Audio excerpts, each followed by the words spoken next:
kind of switching gears towards the Lions, this is an offense that normally puts up like 300 yards. They had 400 yards plus against the Steelers, but didn't reach the end zone once. How are the Packers going to limit these weapons like Matthew Stafford, Golden Tate, Amir Abdullah? So this is a fascinating matchup of what one team is really bad at against what another team is really bad at. And the Packers are really, really bad with their red zone defense, but the Lions have shown that they can't score in the red zone either.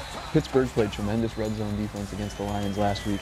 I just think at the end of the day, if I have a good quarterback like Matthew Stafford going against a secondary that is struggling or is mixing parts in and out, I'll take the quarterback. So I don't know if the Lions are going to be really, really good in the red zone, but I think they're going to be better, and I think it just favors them a little bit, even though they do have some problems there. And then with Stafford, how important is the pass rush going to be, and how does Vince Beagle kind of factor into that now that he's active? Yeah, no, that's an important player that you mentioned. So this is a guy that was their 4th-round pick, and basically if he can give them anything in the pass rush, it's huge, because aside from Matthews and Perry, who we already mentioned are underachieving collectively right now, they don't really have anything else. With Ahmad Brooks being hurt, with Fackrell looking more and more like a bust, they just don't have anyone. And so if Beagle can give them anything, it's a boost. And the Packers need to get their receivers a lot more involved than they were last game. How do you see them doing that, if so? Well, what we've started to see so far is that teams are trending away from Jordy Nelson as the #1 receiver. And you're now starting to see #1 corners follow Devontae Adams. I think Darius Slay is going to do the same thing. If what they have on paper isn't working, it's up to the coaches to find new plays and new ways to get these guys open. So,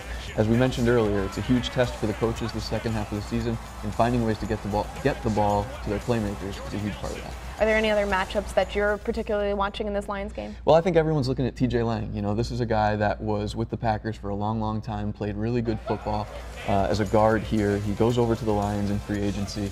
Mike Daniels against TJ Lang is going to be a tremendous matchup, even Kenny Clark. I just think that you have the best linemen for the Lions, and then you have some of the best linemen for the Packers, and they're going to go right at it after going at it for years in practice. And that's just a fascinating component to Monday's game. All right, well, there'll be lots more to talk about after Monday's game. We'll have Michael back after the game for some post-game coverage. But for now, that's all we've got for Cheese and Packers.